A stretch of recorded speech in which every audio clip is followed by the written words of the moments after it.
J'ai perdu 15 kilos et la chose la plus importante à comprendre, c'est qu'on n'a pas toutes les mêmes besoins en calories. On me donne souvent des exemples de goûter, repas, etc. et on me demande si c'est trop calorique ou pas pour un déficit calorique. Sachez que la réponse est toujours « je ne sais pas » ou « ça dépend ». Si quelqu'un vous répond oui ou non, sachez qu'il n'a pas tous les éléments et que la réponse est probablement fausse. Comprenez bien et ouvrez bien vos oreilles. On a toutes un corps différent, ok ?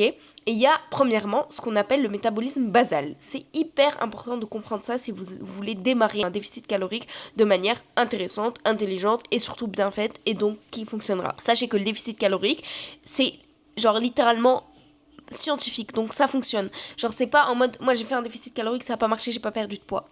Non. Tu fais mal ton déficit calorique. Premier élément que tu dois absolument comprendre, le métabolisme basal, c'est l'énergie que ton corps utilise juste pour vivre, ok ? Ton corps utilise cette énergie pour respirer, pour faire battre ton corps, pour faire fonctionner ton cerveau, etc. Tous les éléments absolument basiques pour que toi, tu sois là en train de scroller sur TikTok au lieu de travailler ou de faire autre chose. Bref, donc ton métabolisme basal, c'est l'énergie dont tu as besoin, ok ? On prend l'exemple, le métabolisme basal d'une personne, on prend mon exemple, qu'il est à 1500 calories, ok ? Toi, ton métabolisme basal, il peut peut-être être à 2000. Ma mère ou ma grand-mère, ça peut être à 1005, 1007, 3000. Enfin bref, chacun a un métabolisme basal différent et c'est méga important que vous intégriez ça. On n'a pas toutes et tous le même métabolisme basal, donc tu ne peux absolument pas te comparer à une autre personne. Même si c'est deux jumelles, deux jumeaux, ils n'ont pas le même métabolisme basal. On est tous différents, ok ? Ça, c'est le premier truc que tu dois absolument comprendre.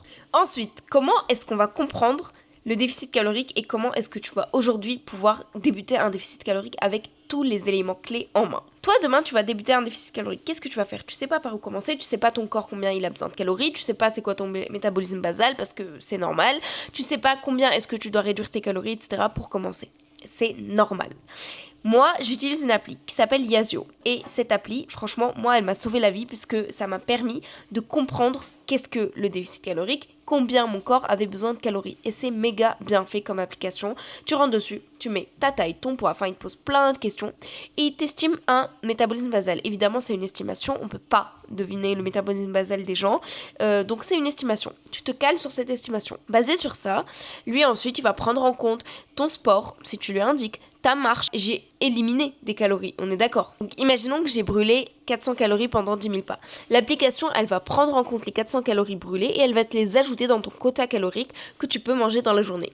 Sauf que quand on est en déficit calorique, mesdames et messieurs, asseyez-vous bien, on a un écart entre les calories qu'on consomme et les calories qu'on dépense. C'est comme ça que tu vas pouvoir perdre du poids. C'est si tu te dépenses plus que ce que tu ne consommes, ce qui est absolument logique. Abonne-toi si tu as besoin de plus de conseils. Gros bisous!